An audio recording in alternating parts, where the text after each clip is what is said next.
Hi മക്കളെ, നമ്മുടെ ബിബിമോൻ ഇരിക്കുന്ന വണ്ടി കണ്ട, ഇതാണ് സൂപ്പർ റെയർ SD കോൾട്ട്. എഡൽ ജാവയുടെ നിങ്ങൾ ബൈക്സ് ആണല്ലോ കൂടുതൽ കണ്ടേക്കണത്, 250cc പിന്നെ റെയർ 350cc ബൈക്സും. പക്ഷേ എഡൽ ജാവ ഇങ്ങനത്തെ മോപ്പഡ്സ് മാനുഫാക്ചർ ചെയ്യുമായിരുന്നു. അതിൻ്റെ ഒരു പ്രൈം എക്സാമ്പിളാണത് SD കോൾട്ട്. പക്ഷേ കോൾട്ട് അല്ല കേട്ടോ ഫസ്റ്റ് മോപ്പഡ് ബൈ എഡൽ ജാവ. ഇതിനു മുമ്പ് ഒരു ആറ്റൻസ് ഇറങ്ങിയിട്ടുണ്ട്. ഇത് കണ്ട, ഇതാണ് ജാവ ജെറ്റ്.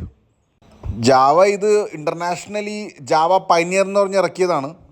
ഇന്ത്യയിൽ ഇതിനെ ജാവ ജെറ്റ് എന്ന് പറഞ്ഞ് റിലീസ് ചെയ്തതാണ് Idol Java. 60cc around 60s ഇറക്കിയ വണ്ടിയാണ്.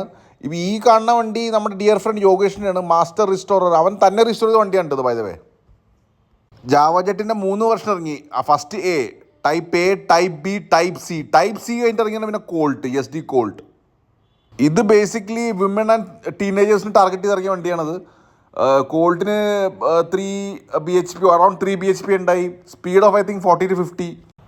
പിന്നെ കോൾട്ടിൻ്റെ production started in late 70s, ഒരു 80s വരെ ഉണ്ടായി ഫസ്റ്റ് വേർഷൻ്റെ. പിന്നെ കോൾട്ട് ഡിലക്സ് എന്ന് പറഞ്ഞിറങ്ങി. When it was on sale അത്ര ഡിമാൻഡൊന്നും ഇല്ലായിരുന്നു വണ്ടിക്ക്.